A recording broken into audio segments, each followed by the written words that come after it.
na nga ang reaksyon ng mga netizens sa Kim Pao. Dahil nga napanood kanina ang series ng Linla kung saan ay ipinakita na nga ng Kim Pao ang kanilang kissing scene. Aminin nyo nga, ito yung fake nyo at Kim Pao. Juliana and Victor, hindi ko kinaya ayon sa comment. Nakakatakot tabihan ang asawa ko ngayong gabi. Grabe.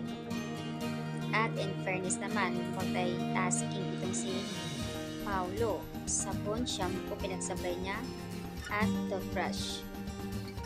Ano ba ang nagustuhan mo kay Alex? Diyos ko, nakakatakot bigla-bigla na lang sumapot na parang ligaw ng kaluluwa.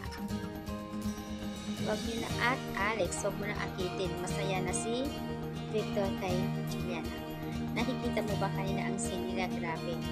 Alam ng lahat na favorito nila yan sa lahat. Sa daming scene, favorito ng Kim Pao yun. As in solid. Pero payo ng karamihan na sana magsarado ng bintana at mag-aircon dahil sobrang init. As in init talaga.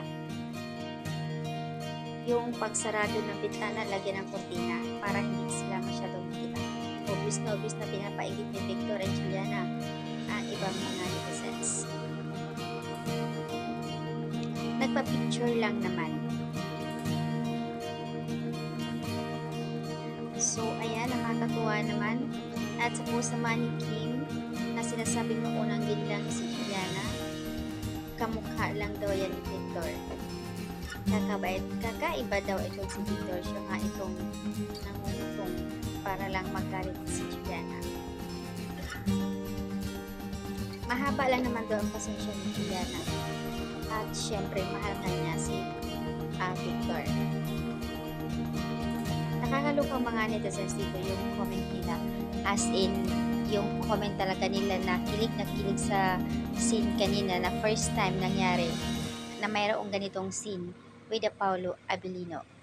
Maraming series na nga nagawa si Kim at movie, pero walang ganitong kissing scene as in torrid talaga ang kanilang laplapan. Kaya naman sabi ng karamihan na aminin nyo man o hindi, ito yung fave scene nyo.